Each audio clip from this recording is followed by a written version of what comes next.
আজকে আমি তোমাদেরকে বলবো সে ছোট্ট সোনার গল্প, ওর জীবনের গল্প। যে ছোট্ট বিড়ালটার ভিডিও দেখো, তারও জীবনে অনেক দুঃখ আছে, তারও জীবনের হিস্ট্রি আছে, সেগুলোই আমি তোমাদের সাথে আজকে একটু শেয়ার করব। দিনটা ছিল 3রা অক্টোবর, রাতে 7টা। একটা ছোট্ট বাচ্চা বিড়ালের গলার শব্দ শুনতে পাই। এবার আমরা তাড়াতাড়ি করে বাইরে গিয়ে দেখি ওর মা মুখে করে সদ্যজাত বিড়াল ছানাকে নিয়ে এসেছে। আর বিড়াল ছানা একটু ছোট হলে কি হবে, গলার আওয়াজ ছিল বিশাল। যাই হোক, বেশ ভালোই। আমার বাবা একটা সুন্দর বাস্কের মধ্যে গদি দিয়ে জায়গা করে দিল, ওদের যাতে থাকবার কোনো অসুবিধা না হয়। 2জন বাস্কে ভালোই ছিল। আর ওর দাদা, মানে যে বড় বিড়ালটা, ওর দাদার রিয়াকশন ছিল, তুমি আবার কাকে ধরে নিয়ে চলে আসলাম, এরকম একটা। আর আমার মা তো ওকে দেখে পছন্দই ছিল না, এত ছোট হয়েছিল যে আমার মার দেখে পছন্দই হয়নি প্রথম। তো যাই হোক, এবার আসি মূল স্টোরিতে। বেশ কদিন ভালোই যাচ্ছিল, ওর মা নিয়মিত আসছিল, ওকে খাওয়াচ্ছিল, আমরা যা খেতে দিচ্ছিলাম খাচ্ছিল। তো মাঝখানে যখন ওর বয়স 4-5 দিনের মাথায়, ঠিক তখন ওর মা হঠাৎ দেখি আসছে না। বাচ্চা তো খাওয়ার জন্য কান্নাকাটি করছে, মানে চিল্লাচ্ছে। এবার আমরা কি করব, আর স্বাভাবিক ব্যাপার, বাচ্চার খিদেও পাচ্ছে, আর ওর মা অনেকক্ষণ, প্রায় 3-4 ঘন্টা ধরে আসছে না। আর এত ছোট বাচ্চা আমরা কখনো খাওয়াও নি, তো আমাদের জন্য একটু অসুবিধা হচ্ছিল। তো যাই হোক, ওকে আমরা শেষে গরুর দুধই খাওয়ালাম। খাওয়ানোর পর দেখি ওর মা আসলো। এসে ওর মা আবার খাওয়ানো শুরু করলো। তারপর এরকম আবার 2-1 দিন বাদে আবার ওর মা আসছে না।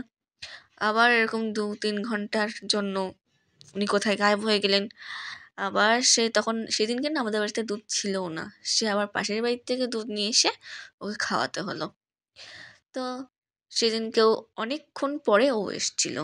যখন ওর বয়স মাত্র 7-8 দিন, ঠিক তখন থেকে ওর মা ওকে খাওয়ানো বন্ধ করে দিল। মানে ও আসতো, ওর মা খেতে আসতো, খেত, খেয়ে টান মানে দৌড়াতে দৌড়াতে বাড়ির থেকে বেরিয়ে চলে যেত।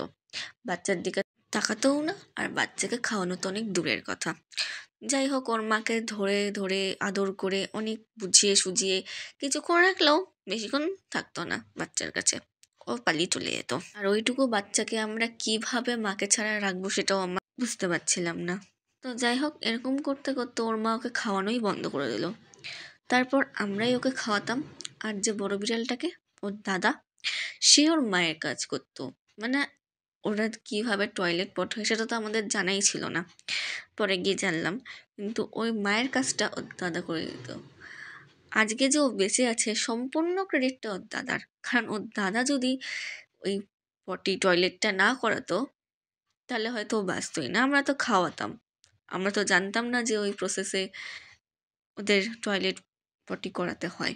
আর এখন যখন বড় হয়েছে ও অনেকটাই, প্রায় 3 মাস হয়ে গেছে ওর, এখনও ওর মা আসে না যে তা না, আসে শুধু খেতে, নিজের খাওয়াটুকু। ওর মার সামনে সেদিন আমি বাচ্চাটাকে দিয়েছিলাম যে দেখি ওর মার এখন রিয়াকশানটা কী আছে, বাচ্চার প্রতি ভালোবাসা আছে না নেই। কিন্তু আমি ভুল প্রমাণিত হলাম। ওর মা এখনও বাচ্চাটাকে দেখে কেমন ফোঁস করে উঠল।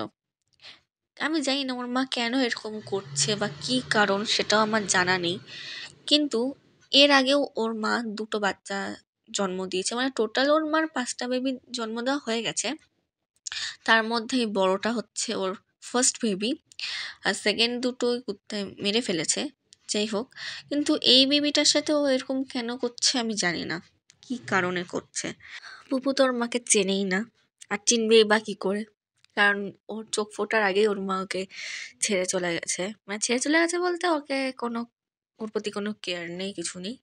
তো যাই হোক, এটাই হলো পুপুর জীবনের স্টোরি।